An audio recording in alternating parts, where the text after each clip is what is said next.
오늘은 사도행전 9장 10절부터 22절까지 말씀을 통해서 회심 첫 번째 시간입니다. 신념의 변화라는 제목으로 함께 오늘을 나누도록 하겠습니다. 초대교회를 중점적으로 연구했던 기독교 역사학자인 알렌 클라이더 교수라는 분이 계십니다. 그분이 쓰신 회심의 변질이라는 책을 보면 우리가 지금 현재 생각하고 있는 회심의 개념과 초대교회 회심의 개념이 결이 조금 달랐음을 주장하고 있습니다. 제가 우선 책 한 부분을 인용하면서 말씀을 시작할게요. 사복음서에는 회심 이야기로 가득 차 있다. 예수의 초청이 자신들의 삶에 가져올 총체적인 변화에 순복하든지 아니면 근심하며 떠나가든지 예수의 초청은 상당히 부담스러운 것이었다. 그것은 사람들의 신념, 소속, 행동에 엄청난 지각 변동을 일으켰다. 회심이라는 이야기 우리가 흔히 사용하잖아요. 어떨 때 우리는 회심했다라고 이야기합니까? 우리가 예수 그리스도를 구주로 믿고 고백하는 그 특별한 체험과 깨달음을 뜻할 때 우리는 이 사람이 회심했다라는 표현을 사용합니다. 그래서 내 마음 가운데 믿음의 확신이 생기는 거예요. 천국에 대한 소망이 생기는 것입니다. 더구나 이런 믿음의 확신과 소망이 생길 수 있는 어떤 특정한 체험을 한 것이죠. 경험을 할 때 우리는 그 사람을 향해서 당신 회심했습니다라고 표현을 합니다. 그래서 구원의 확신이 들거나 죽어서도 천국에 갈 수 있다는 확신이 들 때면 자연스럽게 우리는 그 사람을 향해서 회심했다고 표현하는 것이죠. 그리고 어떤 특별한 체험을 하거나 예수 그리스도의 어떤 사랑과 특별한 은혜를 경험할 때면 이런 어떤 감정적인 변화를 느낄 때면 우리는 그 순간에 일컬어서 회심했다라고 표현을 합니다. 예수 믿으십니까? 네, 믿습니다. 그러면 당신은 회심했습니다. 예수 만났던 체험이 있으십니까? 네, 했어요. 그럼 당신은 회심했습니다. 하나님의 사람입니다. 우리는 그렇게 회심이라는 표현을 종종 사용합니다. 하지만 알렌 클라이더 교수의 주장에 따른다면 초대교회 당시의 회심은 단순히 내적인 믿음의 확신이나 감정의 변화를 뜻하지 아니하고 신념과 소속과 행동에 엄청난 지각 변동을 일으키는 사건이었다라고 주장을 하고 있는 것이죠. 단순히 내면의 확신과 감정의 변화로 그치는 것이 회심이 아니라 일생일 때 전환점이 생기는 사건, 그것이 바로 회심이라고 가르치고 있는 것입니다. 그리고 이러한 알렌 클라이더 교수의 이런 주장들이 오늘 본문 속에 등장하는 사도 바울의 회심에서도 동일하게 찾아볼 수가 있어요. 우리는 지난 시간에 그리스도인들을 붙잡기 위해 다메섹까지 쫓아갔던 사울이 다메섹 도상에서 예수 그리스도를 만난 유명한 사도 바울의 다메섹 도상에서의 회심 사건을 살펴보았습니다. 그리고 그렇게 회심한 사울은요, 더는 사울이 아니라 바울로서의 삶을 살아가게 됩니다. 제가 지난 새벽기도의 시간에도 언급해드렸지만 사울과 바울은 표기만 다를 뿐이지 이름 뜻이 달라진 건 아닙니다. 사울은 히브리식 표현이고요. 바울은 이 사울이라는 히브리식 표현을 헬라어로 번역한 거예요. 그래서 사울과 바울의 이름의 뜻이 다른 것은 아닙니다. 사울로 불러도 되고 바울이라고 불러도 됩니다. 그런데 성경을 보시면 회심한 이후로 사울이라고 전혀 한 번도 언급하지 않아요. 바울이라고만 이름을 언급하고 있거든요. 왜 그러냐면 이름의 뜻은 같지만 회심 이전과 이후의 삶이 완전히 달라졌기 때문에 그렇습니다. 회심하기 이전의 사울은 철저히 예수 그리스도를 적대시하는 삶을 살았지만 회심한 이후로 바울의 삶은 누구보다도 예수 그리스도를 쫓아가고자 뜻대로 살아내고자 부단히도 애를 썼던 삶이었기 때문에 그렇습니다. 그러니까 삶의 변화를 근거로 그 이름을 달리 부르기 시작했던 거예요. 뜻이 달라졌기 때문이 아니라. 예수님의 제자들조차도 시도하지 않았던 이방인 선교 사역에 첫 발을 내디뎠던 인물이 바로 바울이었고, 그래서 땅끝까지 이르러 내 증인이 될 것을 말씀하셨던 이 예수님의 명령을 실제로 실천했던 인물이 바로 오늘 본문에 등장하는 사울이었습니다. 후에 사도 바울은 그래왔던 자신의 삶을 회고해요. 회고하면서 고린도 교인들에게 이렇게 고백을 합니다. 고린도전서 15장 10절 말씀을 제가 읽어드릴게요. 그러나 내가 나된 것은 하나님의 은혜로 된 것이니 내게 주신 그의 은혜가 헛되지 아니하여 내가 모든 사도보다 더 많이 수고하였으나 내가 한 것이 아니요 오직 나와 함께 하신 하나님의 은혜로다. 아멘. 바울은 고린도 교인들에게 고백하기를 내가 나된 것은 모두 다 하나님의 은혜라고 고백을 하고 있지만 이어서 자신의 삶에 대해 밝히길 내가 모든 사도보다도 더 많이 수고했다라고 당당히 밝히고 있는 것이죠. 참 멋있지 않습니까?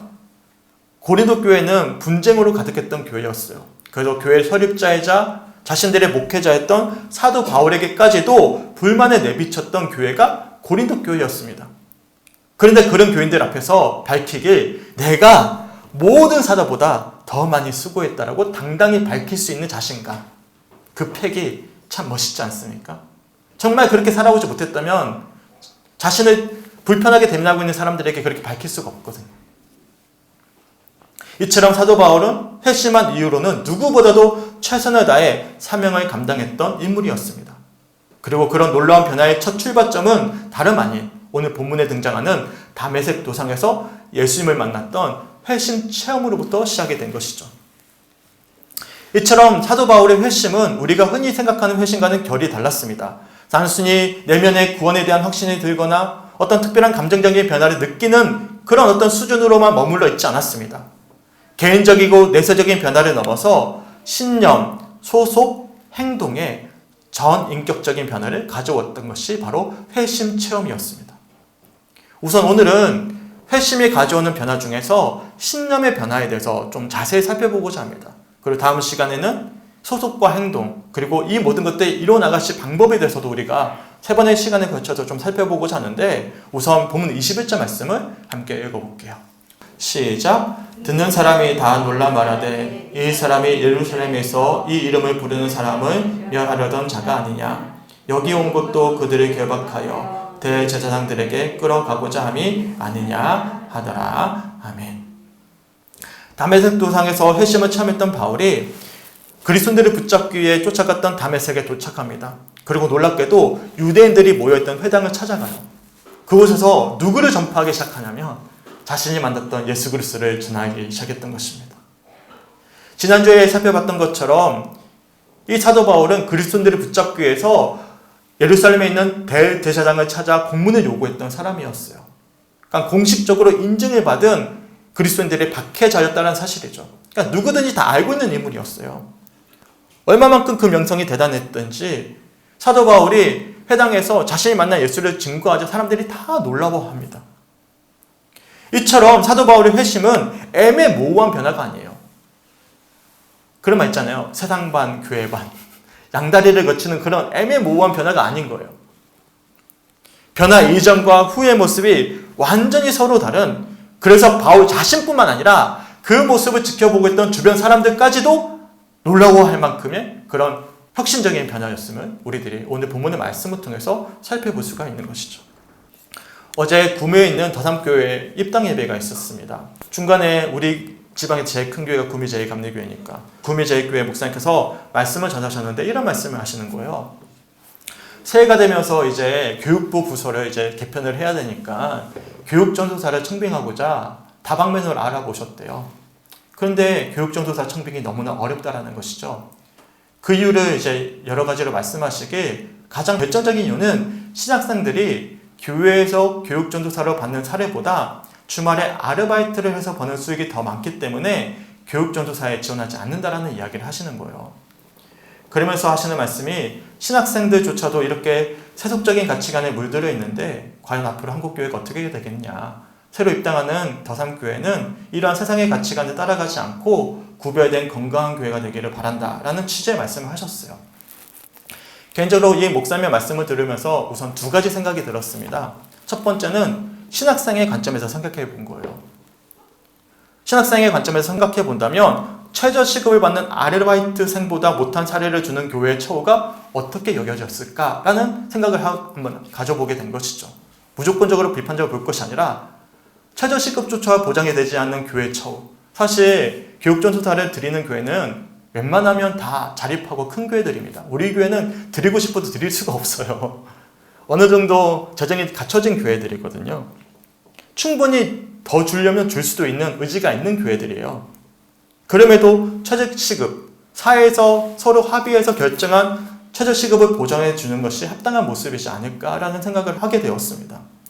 실제로 제가 교육전도사 시절이 약 15년 전이었거든요. 꽤 오랜 시간이 지났죠. 그때나 지금이나 교육전도사들이 받는 평균적인 사례비가 비슷합니다. 거의 안 달라졌어요. 그동안 얼마만큼 최저시급이 올랐고 얼마만큼 물가가 상승했는데 교육전도사들의 월급이 전혀 오르질 않은 거예요. 할 수 있는데도 불구하고. 담임 목사님의 월급은 오른데도 불구하고. 네, 그런 마음이 들었어요. 첫째로. 그런데도 마치 열정페이를 요구하는 것처럼 여겨지는 교회에서 신학생들에게 열정을 요구하는 이런 모습들이 과연 옳은 것일까라는 의문을 한번 가져봤어요. 그래서 당장에 학비와 생활비를 찾아 아르바이트를 하게 되는 이 학생들의 마음도 편하지 않았을 것이다 라는 어떤 유추를 하면서 공감해 보고자 했습니다. 이게 첫 번째 마음이었어요. 하지만 두 번째로는 안타까운 마음도 들었습니다. 하나님의 부르심에 응답해 평생 사명자로 살겠다고 다짐하며 신학교에 입학했을 텐데 결국 현실적인 부닥침에 이러한 선택을 하고 있는 신학생들의 선택들이 충분히 공감이 되면서도 한편으로 아쉬웠어요. 왜냐하면 우리는 다른 삶을 살기로 결단했기 때문에. 불리한 상황 속에서도, 환영받지 못하는 상황 속에서도, 심지어 합당한 보수를 받지 못하는 상황에서도 내가 복음을 전하리라 다짐했던, 다름을 선택했던 이들이었기 때문에 조금 아쉬운 마음들이 있었습니다. 사명자의 삶은 무엇을 먹고 마시고 입을까를 고민하기보다는 먼저 그의 나라와 의를 위해 살아가기를 소망하는 삶이지 않겠습니까? 그래서 이 모든 것을 더해주실 분은 오직 주님이심을 신뢰하면서 살아가야 되는 삶이 사명자의 삶인데 세상 사람들과 별반 다르지 않아 보이는 이 신학생들의 신념이 여겨져서 개인적으로는 충분히 공감은 되는데 또한 한편으로 아쉬운 마음도 들었어요. 다메섹 도상에서 예수님을 만났던 사울이 눈을 떴지만 아무것도 볼 수가 없었습니다. 그래서 동료의 손에 이끌려서 다메섹까지 도착할 수 있었지만 9절의 표현을 보시면 사흘 동안 아무것도 보지 못하고 먹지도 마시지도 못했다라고 말씀하고 있어요. 그런데 놀랍게도 하나님의 부르심에 이끌려 사울을 찾아왔던 아나니아가 사울에게 안수합니다. 안수하자마자 보인 반응은 무엇이었냐면 보게 됐는데요. 사울의 눈에 비늘 같은 것이 벗겨지더니 다시 볼 수 있었다라고 말씀하고 있습니다. 이런 본문에 대해 학자들 간의 다양한 의견들이 설왕설래합니다. 하지만 중요한 사실은 앞을 보지 못했던 사울이 비늘이 벗겨지면서 다시 보게 된 거예요. 다시 보게 되었다. 그래서 새로이 보게 되었다. 이것이 회심 이후에 보인 사울의 변화였습니다. 웨슬리 목사님은 하나님께서 우리들에게 이해력의 눈, 지죠. 우리 이해력의 눈에 빛을 비춰주심으로써 하나님을 알지 못하던 죄인들이 하나님을 알게 되었다라고 말씀합니다. 하나님을 알게 되니까 정이 변화되는 거예요. 마음이요. 하나님을 알고 나니까 하나님을 알게 되면서 하나님의 은혜 가운데 하나님을 사랑하게 되는 것이고 이 정은 의의 변화를 나타납니다. 의가 뭐죠? 행동적인 변화예요. 하나님을 알고 하나님을 사랑하게 되니까 삶의 방향성이 달라지는 거예요. 지금까지는 내가 주인이 되어져서 내 욕망을 채우기 위해서 어떻게 하면 성공할까에 대한 어떤 혈안을 가지고 살아가던 그 의적인 행동이 이제는 하나님을 알기에, 하나님의 사랑을 알기에, 하나님이 원하시는 바가 무엇인지 우리가 깨달았기에 아버지의 마음을 가지고 행동이, 의가 달라지는 거예요. 방향이 전환되는 것이죠. 그렇게 가르쳤어요. 그 첫 번째 출발은 뭐냐면 이해력의 눈에 빛을 비춰주시는 거예요. 눈이 달리 보이는 것이죠. 이것을 어렵게 말하면 가치관의 전복이라고 이야기할 수 있습니다. 과거의 삶과 이후의 삶의 가치관이 달라지는 거예요. 무엇을 먹고 마시며 살까에 혈안이 되어져서 살아가던 삶에서 이제는 먼저 그의 나라와 의를 구하는 삶이 된 것입니다. 어디에 정말 소중한 가치가 있는지를 발견한 삶으로 전환되는 것이죠. 이것이 회심의 첫 번째 모습입니다. 그래서 회심한 그리스도인들의 삶의 가치관이 달라지는 거예요. 신념이 변화되는 것입니다. 이제는 무엇을 먹고 마시고 입을까에만 혈안이 되어 사는 삶이 아니라 정말 하나님의 나라를 소망하면서 우리가 죽어서 갈 천국만을 소망하는 것이 아니라 이 땅에 재림하실, 그래서 다시금 회복하게 될 그 하나님 나라를 소망하면서 하나님 나라의 백성으로서의 참된 가치관을 가지고 살아가게 되는 것이죠. 그러면서 자연스럽게 예수를 믿지 않는 세상 사람들과 같거나 비슷한 삶의 가치관에서 이제는 오직 하나님 나라를 추구하는 가치관으로 가치관이 전환되는 것이다. 전복되는 것이죠. 이번 주에 성훈이를 만났어요. 성훈이가 영국으로 유학을 떠나기 위해서 저와 연락이 되고 만났습니다. 그리고 나는 누구인가요? 그리스도 안에서 자아찾기라는 책을 한 권 전해주었어요. 또 가는 길에 맛있는 식사도 할 수 있도록 이제 소중의 금액도 넣어서 선물했어요. 그러면서 한참을 이야기했는데요. 조언의 내용을 요약해보면 이렇습니다. 성훈아, 영국에서 성훈이가 원하는 삶이란 무엇일까를 최선을 다해 고민했으면 좋겠고, 성훈이를 향한 하나님의 계획이 무엇인지를 발견했으면 좋겠다. 더욱이 주님 안에서 나는 누구인지, 정말 삶에서 소중한 가치가 무엇인지를 발견했으면 좋겠다. 그래서 성훈이가 앞으로 무엇을 먹고 입고 마실지를 고민하며 살아가는 삶을 넘어서 하나님께는 영광이요 세상에서 참된 유익을 줄 수 있는 진정한 하나님의 자녀가 되기를 소망한다. 당신이 가서 무엇을 먹고 마실까에 대한 문제를 넘어서서 삶이란 무엇일까? 나는 누구일까? 더 나아가서 진정으로 하나님께서 원하시는 참된 보람된 그 그리스도인의 삶이란 무엇일까에 대한 근원적인 물음을 던질 수 있도록 한참을 성훈이에게 이야기를 나누었습니다. 사실 성훈이가 학창 시절에는 참 믿음이 좋았던 친구였는데 여러 가지 학교 내에서의 어려움과 또한 사춘기가 오면서 신앙의 회의가 좀 찾아왔어요. 떠나기 전에 저와 한참 상담을 하는데 목사님, 제가 탕자와도 같아요. 저는 의도적으로 한번 탕자처럼 살아보고 싶었어요. 의도적으로 상자처럼 한번 살아보고 싶었어요. 라는 어떤 물음을 던지더라고요. 정말 예수님을 찾아가고 싶었던 마음이 있었던 거죠. 그냥 누군가가 알려줘서 억지로 믿는 신앙을 넘어서서 마음껏 내가 한번 방황도 해보고 탕자처럼 살아보는데 그러면서 그러다 보면 내가 하나님께로 돌아갈 수 있겠거니 라는 어떤 마음을 가지고 있었다라고 이야기하더라고요. 그래서 충분히 축복해 주었습니다.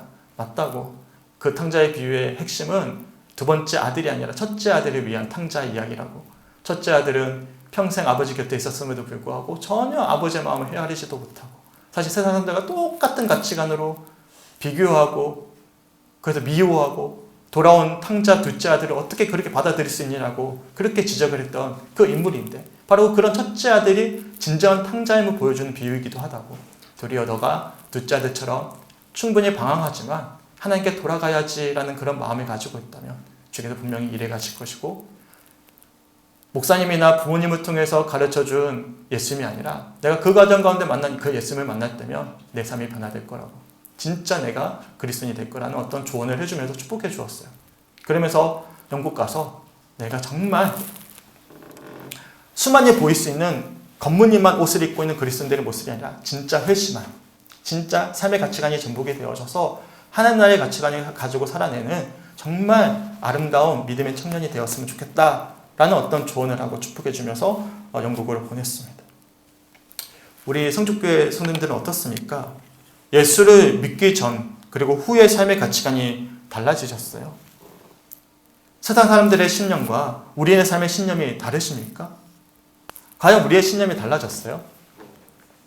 알렌 클라인더 교수는 회심을 신념, 소속, 행동의 변화로 보았던 이 초대교회들의 이런 생각들이 변질하게 되었다고 이야기합니다. 이 변질하게 된 계기는 다름이 아니라 4세기에 있었던 로마의 콘스탄티누스 황제의 칙령으로부터 기독교가 로마의 국교화가 되었기 때문이라고 이야기합니다. 기독교가 로마의 국교로 인정되면서 기독교는요, 기득권이 되었어요. 현세주의적인 가치관에 따르기 시작했습니다. 회심한 초대교회들은요, 세상의 가치관을 부정하고 따르지 않고 오로지 하나님 나라를 소망했습니다. 그래서 그런 자신들의 신념을 지키기 위해서 무엇보다도 소중했던 자신의 목숨까지도 아까워하지 않았습니다. 그래서 회심한 성도들이 보여준 신념의 변화는 뚜렷했어요. 그런데 물과 기름이 서로 섞일 수 없듯이 회심한 그리스도인들과 세상은 그렇게 섞일 수가 없는데 콘스탄티누스 대제의 기독교의 국교화로 인해서 물과 기름이 섞여버린 것입니다. 기득권이 된 거예요. 가진 자가 된 것입니다. 그래서 콘스탄티누스 황제의 칙령으로 기독교와 로마의 국교로 인정된 이후로 완전히 기독교의 회심의 개념이 달라졌어요. 그동안 수많은 핍박과 박해를 받아오던 그래서 사회의 가장 최하민층에 속해 있었던 기독교의 공동체가 이제는 로마의 국교로 인정받으면서 기득권의 모든 권리를 누리게 된 것입니다. 그러자 자연스럽게 지키고 싶은 거예요. 제가 지금 누리고 있는 이 특권과 욕망을 내려놓지 않고 도리어 국교화된 기독교의 권세를 이용해서 자신들의 욕심과 욕망을 합리화하는 데 사용하기 시작했습니다. 더욱이 이런 시대적 욕구를 사제들이 너무나 잘 캐치했습니다. 그래서 회심을 전인격적인 삶의 변화로 이야기하지 않기 시작했어요. 신념의 변화에서 시작한 소속과 행동의 변화는 사라지고 회심을 단순히 내적 세계 영역으로 축소시켜버렸습니다. 우리가 흔히 고백하는 회심이죠. 내가 예수 믿으면 되지. 내가 천국 가면 되지. 내 마음의 변화, 내 마음의 고백으로만 축소시켜버렸어요. 예수 믿고 나서도 여전히 신념도 행동도 달라지지 않았는데, 그래서 세상 사람들과 별반 다르지 않는 모습으로 우리가 살아가고 있는데도 내 마음에 내가 그냥 확신 가지고 있다고. 자기 아니죠. 그 고백을 하고 있다고, 그 자체만으로도 우리는 회심했다라고 이야기하기 시작한 것입니다. 하지만 회심은 단순히 내면적인 영역에만 국한된 변화가 아니었습니다. 더욱이 애매모호한 변화가 아니라 주변 사람들조차도 다들 놀라워할 만큼 분명하고도 확실한 변화였습니다. 예수 믿기 전과 이유가 달라진 거예요. 누가 봐도 달라진 거예요. 나만 마음속으로 달라졌지라고 가지는 다짐이 아니라 정말 달라진 거예요. 보는 시선이 달라진 거예요. 가치관이, 신념이 변화한 것입니다. 그런 변화의 시작이 회심이었습니다. 생각해 보세요. 회심 이전의 사울은 그 먼 다메섹까지 그리스도인들을 붙잡기 위해 쫓아갔던 히브리인 중에서도 히브리인이자 가말리아 문화생 출신의 열정적인 바리새인, 아주 엘리트였습니다. 근데 놀랍게 그랬던 바울의 모습이 변화됩니다. 우리 본문 11절 말씀을 함께 읽어보겠습니다. 시작. 아나니아가 떠나 그 집에 들어가서 그에게 안수하여 이르되 형제 사울아, 주 본 내가 오는 길에서 나타나셨던 예수께서 나를 보내어 너로 다시 보게 하시고 성령으로 충만하게 하신다 하니. 아멘. 본문 10절을 보시면 하나님께서 환상 중에 아나니아를 부르십니다. 환상 중에 부르셨던 하나님의 음성에 곧바로 응답을 할 만큼 아나니아는 영적으로 깨어있던 그리스도인이었어요. 이 아나니아에 대한 모습을 마지막 시간에 자세히 살펴보도록 하겠습니다. 하나님은 그런 아나니아에게 말씀하시기, 형제 직가라는 지역에 앞을 보지 못하게 된 사울이라는 청년이 기도하고 있는데 내가 그곳을 찾아 안수하면 사울이 다시 보게 될 것이다 라고 알려주십니다. 당연히 아나니아는 그동안 그리스도인들 사이에서 사울이 얼마나 흉악한 일들을 했었는지를 알고 있었기 때문에, 그래서 자신이 사울을 찾아가면 자신에게도 충분히 해코지를 할 수도 있는 가능성이 있음을 그는 알고 있었기 때문에 우쭐할 수 있었겠지만, 그러자 이어지는 15절과 16절에 이렇게 말씀하고 있어요. 제가 세 번역을 한번 읽어드릴게요. 주님께서 그에게 말씀하셨다. 가거라. 그는 내 이름을 이방 사람들과 임금들과 이스라엘 자손들 앞에 가지고 갈 내가 택한 내 그릇이다. 그가 내 이름을 위하여 얼마나 많은 고난을 받아야 할지를 내가 그에게 보여주려고 한다. 아멘. 하나님께서는 아나니아에게 사도 바울을 부르신 목적과 그를 통해서 어떻게 일하실 것이라고 말씀해주고 계시는 장면이죠. 근데 곰곰이 묵상해 보세요. 놀랍지 않습니까? 우리는 회심하면 무엇이라 여깁니까? 축복받았다라고 여깁니다. 축복을 기대하죠. 우리는 회심을 마치 하나님의 축복을 받은 것처럼 여기고선 우리가 소원하는 모든 것을 들어주실 것이라고 소망합니다. 이제 하나님의 은혜와 사랑 안에서 만사 형통할 것이고 사업과 공부도 모두도 다 잘 될 것이라는 기대함이 있습니다. 회심했기 때문에 하나님 축복해 줄 거잖아요. 그동안 치료되지 않았던 질병도, 경제적인 어려움도, 관계의 아픔도 모두 회심한 이후부터는 어떤 획기적인 하나님의 역사하심과 인도하심 가운데 모든 문제가 회심했기 때문에 풀릴 것이라는 기대를 가지고 있습니다. 왜요? 그렇게 배워왔기 때문에요. 회심이란 그런 것이다. 회심한 자녀에게 축복해 주신다라는 메시지가 지금까지 수도 없이 들어왔던 회심의 메시지였기 때문에 우리는 그런 기대함을 가지게 되는 거예요. 그런데 놀랍게도 회심 이후에 바울의 삶을 말씀하시기에 그가 내 이름을 위하여 얼마나 많은 고난을 받아야 할지를 내가 그에게 보여주려고 한다라고 말씀하고 계셨던 것입니다. 이상하지 않습니까? 우리가 알고 있던 회심과는 다른 거예요. 회심을 단순히 내적인 확신과 막연한 소망만으로 여기는 현 시대의 시점에서 본다면 본문에서 말씀하는 회심은 우리의 간담을 서늘하게 할 그런 말씀이에요. 실제로 회심한 이후 바울은 누구보다도 열정적으로 사명을 감당했어요. 하지만 그 최후가 어떠했습니까? 외로이 로마의 형장에서 한 이스로 사라졌습니다. 수많은 동역자가 바울과 함께 했지만 그리고 하나님께서 바울을 통해 수많은 교회를 세우셨고 수많은 사람들이 주님께로 돌아올 수가 있었지만 사도 바울의 생애는 내내 고단했습니다.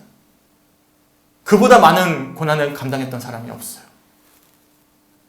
그래서 세상 사람들이 보았을 때 이러한 바울의 핵심은 축복이 아니라 저주로까지 비춰졌을 것입니다. 이처럼 회심은 반드시 신념의 변화를 가져옵니다. 신념이 변화했기에 바울이 더는 사울이 아니라 바울로서의 삶을 살아낼 수가 있었던 것입니다. 내면에 구원의 확신이 생기거나 천국에 대한 소망을 가지는 차원의 문제가 아니었습니다. 무엇을 먹고 마시며 일부까지 고민하는 지난 삶에서 이제는 하나님 나라의 가치관으로 살아가는 실제적인 변화가 이루어졌습니다. 이것이 바로 회심의 첫 번째 결정적인 열매라는 사실이죠. 이찬수 목사님의 설교를 듣던 중에 제가 이런 말씀을 들었어요. 세상 사람들이 그리스도인들에게 바라는 것은 무엇일까라고 그런 어떤 물음을 던지시는 것이죠. 우리 선생님 어떻게 생각하십니까? 세상 사람들이 그리스도인에게 무엇을 바랄까요? 무엇을 바란다고 생각하십니까? 그러면서 이 목사님이 예를 드시길 목사들이 벤츠나 BMW, 제네시스 같은 고가의 고급 자동차를 몰게 되면 주변의 성도들이 어떻게 보죠? 와, 하나님이 역사하셨네, 부럽다 라는 시선도 있겠지만 대부분은 좀 왠지 모를 불편한 시선으로 보게 됩니다. 그렇지 않습니까? 뭐 우리도 그런 마음이 들 때가 있잖아요. 너무 고가의 화려한 자동차를 타고 다니시는 목사님 보면 와, 목사님이 부흥성장하셔서 하나님 축복해 주셨네 라고 볼 수도 있겠지만 좀 너무 가지 않나? 그런 어떤 물음을 던지게 되잖아요. 근데 뭐 어떻습니까? 목사님들이 불법을 저지른 것도 아니고 성도들도 그보다 훨씬 더 좋은 고급의 자동차를 몇 대씩 끌고 다니는데 목사님들이 비싼 외제 자동차를 탄다고 뭐 특별한 문제가 되는 것은 아니지 않겠습니까? 그렇잖아요. 근데 왜 우리는 그런 모습을 볼 때마다 불편한 마음이 드는 거죠? 비록 우리는 그렇지 못하더라도 목사님은 우리가 좀 달랐으면 좋겠는데, 목사님 좀 우리가 달랐으면 좋겠는데 그런 바람이 있기 때문에 그런 것 아니겠습니까? 목사님은 그래도 우리가 달랐으면 좋겠는데. 그런데 이런 기대는 단지 목사들에게만 주어진 것은 아니에요. 세상 사람들이 그리스도인들에게 바라는 것은요, 어떤 특별한 성장과 부흥과 같은 특별한 것을 기대하지 않습니다. 특별함을 기대하지 않아요. 도리어 일상의 삶 속에서 자신들과 다른 모습으로 살아내는 삶을 원하는 것입니다. 그래서 그리스도인들은 우리가 좀 다르네. 비록 자신들이 그렇게 살아가지 않아요. 불법을 행행하게 저지르고 욕심대로 살아가고 그렇게 착한 사람들을 빼앗아 먹는 삶을 살아가는데도 불구하고 너희는 나와 달랐으면 좋겠어 라는 바람을 가지고 있다는 것이죠. 쉽게 표현하면 세상 사람들은 그리스도인에게 무엇을 기대할까요? 따라해볼까요? 다름을 기대해요. 나와 다를 것을 기대해요. 사실 참 이런 세상의 기대가 속상하지 않습니까? 왜 우리가 피해봐야 하고 왜 우리가 헌신해야 합니까? 자신들은 하고 싶은 거 다 하고 먹고 마시고 악랄하게 빼앗고 그렇게 살아가는데 우리는 왜 참아야 됩니까? 그런데 놀랍게도 그리스도인들은 이런 다름이 불편하게 다가오지 않아요. 회심했기 때문에. 신념이 달라졌잖아요. 도리어 우리가 그런 모습을 볼 때 어떤 마음이 들죠? 어떻게 너희는 그렇게 살면서 나한테 요구할 수 있느냐가 아니라 애통하는 마음이 생기는 거예요. 주님 불쌍히 하여 주시옵소서. 그래도 정말 하나님 나라의 가치관을 보게 하여 주시옵소서. 똑같이 저주하면서 혈기부터까지 싸우는 것이 아니라 주님의 긍휼의 마음을 보게 된다고요. 왜? 우리는 회심했기 때문에. 도리어 우리가 받는 박해가 당연한 모습으로 여기면서 더 기쁨으로 감사함으로 다름을 살아내고자 소망하는 것, 이것이 바로 회심의 증거라는 사실입니다. 왜 그렇습니까? 회심함으로 세상과는 다른 신념으로 변화되었기 때문입니다. 소망하기는 새해를 시작하면서 과연 우리는 회심했는가? 정직하게 물어보셨으면 좋겠어요. 내가 구원의 확신이 있습니까? 내 감정에 하나님의 사랑이 느껴지십니까? 감사해요. 하지만 우리는 한 발짝 더 나가셔야 됩니다. 회심은요, 우리의 삶의 가치관, 신념을 변화시킵니다. 세상과 다른 삶을 살아가게 하십니다. 무엇을 먹고 마실까라도 고민하겠지만 더 나아가서 먼저 그의 나라와 의를 추구하는 자들이 회심한 사람들의 변화된 모습입니다. 소망하기는 우리 성축교회 모든 성도들이 이러한 신념의 변화, 진정한 회심한 하나님의 사람들로 세워져 갈 수 있는 우리 모든 성축교회 성도들이 되었으면 좋겠어요.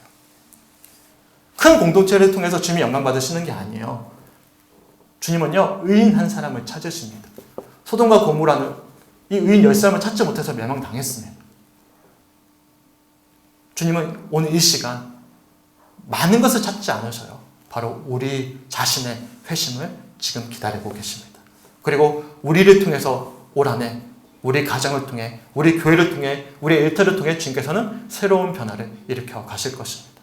함께 소망했으면 좋겠습니다. 이제는 주님 정말 회심해서 신념의 변화를 이루어서 정말 주님이 원하시는 2024년 한 해의 삶을 살아내기 간절히 소망합니다. 세상의 가치관에 전복되지 아니하고 주님의 마음을 가지고 주님의 가치관을 가지고 한 해를 당당히 살아가기 간절히 소망합니다. 주님 이 시간 회심의 놀라운 은혜가 우리의 신념 가운데 회복케 하여 주시옵소서. 제가 지난 시간에 말씀드렸잖아요. 다메섹 동상은 과거에만 있는 그 순간이 아니라고요. 날마다 우리의 일상에 다메섹 도상의 체험이 이어지셔야 된다고 말씀드리지 않았습니까? 바로 이 자리가 다시 한 번 더 회심해야 될 다메섹 도상이라는 사실을 기억하시면서 우리 함께 간절히 기도하며 나아갔으면 좋겠습니다. 우리 함께 찬양하고 기도했으면 좋겠는데요. 제가 원래 다른 찬양을 가져왔는데 아까 전에 함께 예배 드리는 도중에 좀 다른 감동을 주셔서 190장 찬송을 함께 불렀으면 좋겠어요. 회심의 첫 출발은 주님의 부르심입니다. 마찬가지로 이 시간 말씀을 들었어요. 이 말씀이 우리의 신앙 가운데 진정으로 나의 고백으로 고백되어지기 위해선 성령의 강권적인 역사가 필요로 합니다. 왜요? 주님이 승천하시고 예수님을 가르쳐 주시는 분은 누구시죠? 우리 성령님이시기 때문에 그렇습니다.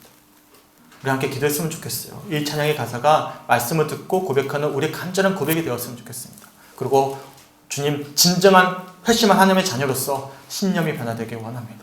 이제는 아버지의 마음과 아버지의 시선으로 살아내길 간절히 소망합니다. 영혼을 살아내기 원합니다. 이 땅에 임할 하나님 나라의 백성으로서의 가치관을 가지고 책임을 다해 살아내길 간절히 소망합니다. 결단할 수 있는 이 예배 시간이 되었으면 좋겠습니다. 찬송가 190장 함께 찬양하시고 우리 함께 기도하도록 하겠습니다. 찬양합니다.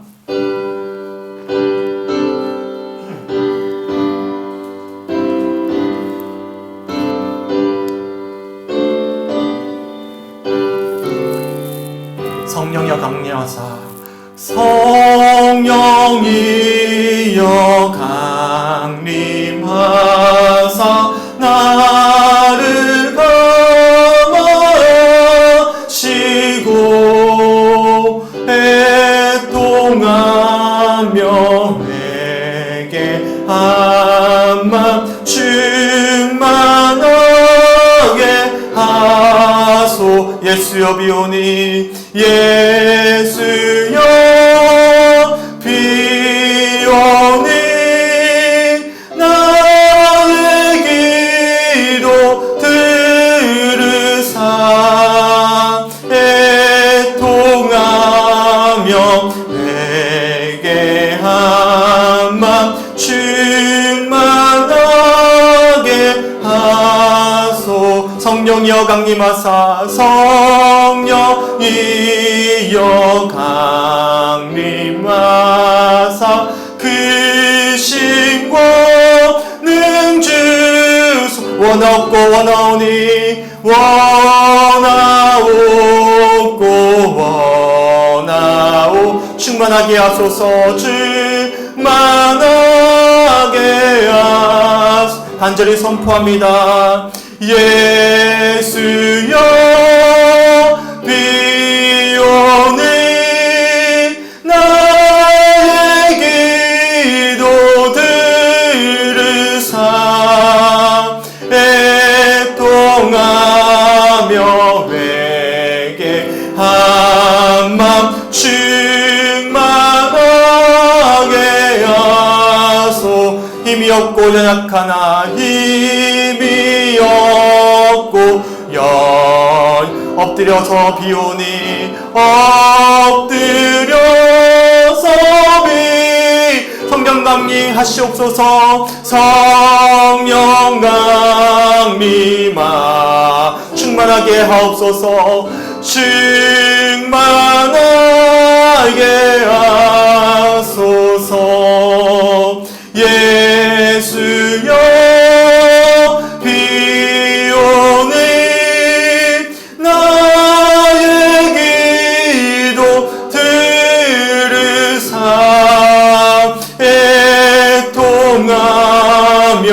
회개한 맘 충만하게 하소. 정케하고 위로하사 정케하고 위로하사 복을 받게 하시고 충만하게 하시오니 무한 감사합니다. 예수여 비오는 나의 기도 들으사 애통하며 회개한 맘 충만하게 하소. 한 번 더 고백합니다. 예수여 비오니 예수여 비오니 나의 기도 들으사 애통하며 회개한 맘 충만하게 한 번 더 고백합니다. 예수여 비오니 예수여 비오니 나의 기도 들으사 애통하며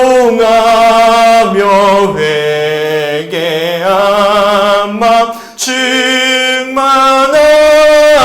마지막으로 더 간절히 고백합니다. 예수여 예수여 비오니 나의 기도 들으사 애통하며 회개한 맘 충만하게 하소서. 우리 오늘은 통통히 기도했으면 좋겠습니다. 우리 주여 세 외치고 주셨던 말씀 붙잡고 기도하겠습니다. 주여 주여 주여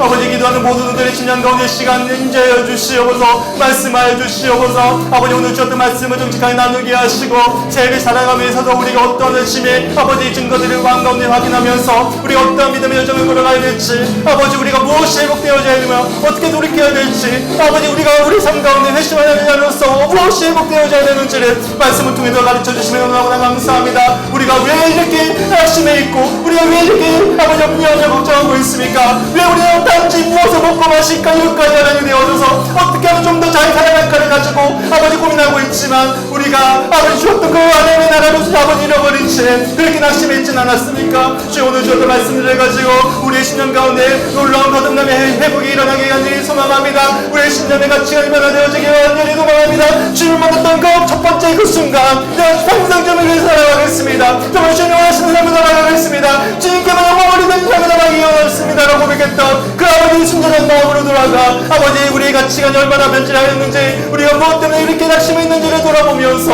하나님 신념의 변화를 이루어 하나님의 자녀로서 하나님의 아버지 놀라운 은혜를 바라보면서 하나님 세상과 다른 아버지 주님의 그 하지마가는 가면을 있는 모든 은혜를 짓도록 아버지 역사하시고 붙잡아 주시옵소서. 아버지 말씀을 듣고 기도하는 모든 분들이 주님 가운데 놀라운 아버지의 외침에 도전을 주시고 아버지 결단을 주시고 주님 그렇습니다. 2020년 한 해 동안에는 아버지의 마음을 가지고 살아가겠습니다. 아버지 신을 가지고 살아가겠습니다. 하나님 이번에 찾으시는 그런 사랑 모든 사람들이 알고 있고 아버지 정말 인정할 수 있는 정말 진정한 그리스도인의 삶을 살아가게 하기를 소망합니다. 비록 그 삶이 아버지 녹록지 않은 아버지 가시밭길과 같은 어려움이 있을 때에도 아버지 우리 그 길이 우리의 기쁨이요 감사하며 영원을 향해 다름지 않은 그런 사랑 아버지 믿음 여정에 고백하면서 주님 한 번만에 만족합니다. 주님 오늘 한 번만 다져주시옵소서. 우리 삶을 통해 일해가 주님을 소망하면서 그렇게 우리 심정이 아버지 거듭나는 자로서의 변화가 이루어져 천국을 누리는 자녀로서 이 땅에 하는 나라를 확히 오기를 소망하면서 이렇게 아버지 구별된 거룩한 자녀로서 나아갈 수 있는 우리 모든 성축의 돈을 주낼 수 있도록 아버지 함께 하시고 붙잡아 주시옵소서. 들었던 말씀들을 놓치지 않게 하시며 그 말씀들을 마음껏 새기게 하시고 아버지 변화를 소망하면서 다시 한 번 더 힘을 내어 하나님 우리는 다시금 살아내기 원합니다. 거듭나는 자녀로서 아버지 구별된 하나님의 자녀로서 하나님 세상의 가치관과 다른 하나님의 나라의 소망을 두고 살아가기 간절히 소망합니다. 여기 떠나는 우리 모든 성축의 돈들의 아버지 삶 가운데 주님 역사하여 주시옵소서. 아버지 함께 해주시옵소서.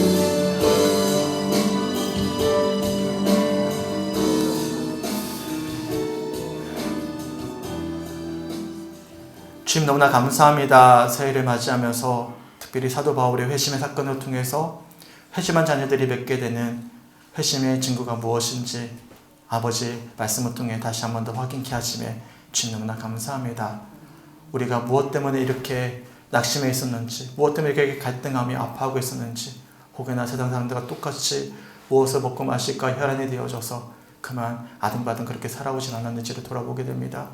주님을 만났던 그 첫 번째 그 순간 평생 주님께 내 삶을 드리겠다라고 결단했던 그런 아버지의 순전한 마음을 잃어버린 채 입술로는 그리스도인이라 고백하지만 실상은 세상 사람들과 별반 다름없는 모습으로 살아내는 그런 우리의 모습 가운데 주님 이 시간 말씀하여 주시네 주님 너무나 감사합니다. 우리의 시선이 다시금 열리기 원합니다. 우리 눈을 가리고 있던 우리 영적인 눈이 가리워있던 비닐이 벗겨지게 하시고 새로 보게 하여 주시옵소서. 주님을 보게 하여 주시옵소서. 영원한 한 나라를 보게 하여 주시옵소서. 우리의 가치관이 전복되어져서 이제는 주님의 마음을 가지고 주님의 시선을 가지고 영혼을 살아낼 수 있는 우리 모든 성축교회 성도들이 될 수 있도록 하나님 축복하여 주시옵소서. 아버지 이따가 사라질 유한한 것에 우리의 마음을 두면서 아버지 힘겨워할 삶을 넘어서서 영원한 한 나라의 가치를 두면서 이제는 세상과는 다른 구별된 거룩한 삶을 살아내기 간절히 소망합니다. 우리의 삶을 통해서 하나님의 살아계심을 증거하는 삶이 되기 간절히 소망합니다. 다름을 요구하는 세상 사람들의 시선에 정말 다른 그리스도님을 인증받을 수 있고 그러므로 그 우리를 변화시켜 주었던 예수 그리스도를 전할 수 있는 그런 우리의 한 해 동안의 삶이 되기 간절히 소망합니다. 주님 역사하여 주시옵소서. 특별히 주님 오늘 주었던 말씀들을 놓치지 아니하고 한 주가 마음 가운데 고이 새기면서 함께 무릎을 꿇기 원합니다. 우리 각자의 삶의 처소에서 무릎을 꿇게 하여 주시고 말씀을 붙잡게 하여 주셔서 하나님 주님과 동행함으로 주님의 마음을 가지고 주님의 시선을 가지고 한 주간의 삶을 살아낼 수 있는 정말로 하나님이 찾으시는 그 한 사람이 될 수 있는 그런 의인이 될 수 있는 우리 모든 성축교회 성도들의 한 주간의 삶 될 수 있도록 하나님 역사하여 주시옵소서. 감사드리며 우리를 사랑하시는 예수 그리스도의 이름으로 간절히 기도드렸습니다.